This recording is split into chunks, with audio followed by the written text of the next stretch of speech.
check this out. This blue sludge that's full of bubbles right now is copper carbonate reacting with ethanoic acid.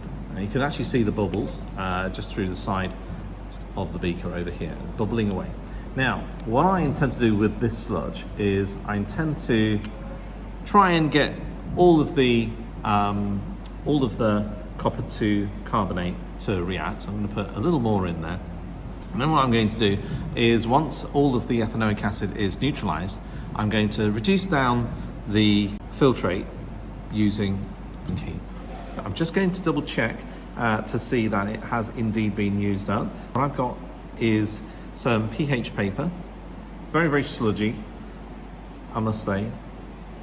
That's a good sign. The acid has indeed been used up. You can actually see the water is soaking up the paper. The chemicals were blue and green before, but there is a distinct difference. So if it was orange, that would mean that I would have to carry on adding to carbonate.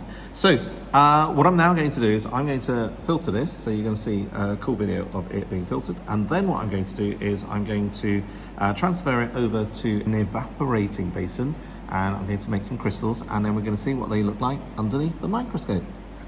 So here we are. I've started off the filtration already, and it's coming through quite nicely. And so what I'm going to now do is I'm now going to transfer the rest of my liquid over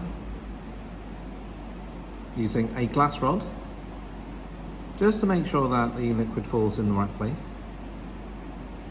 I only need a little to fit into the evaporating basin. I've got my evaporation equipment ready, my evaporating basin.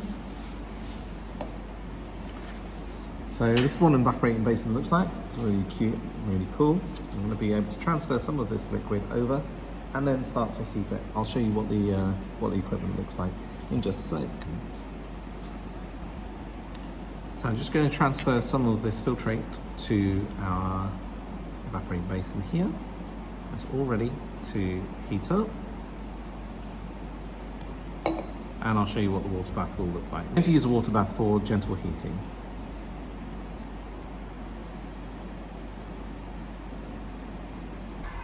And here are what the crystals look like.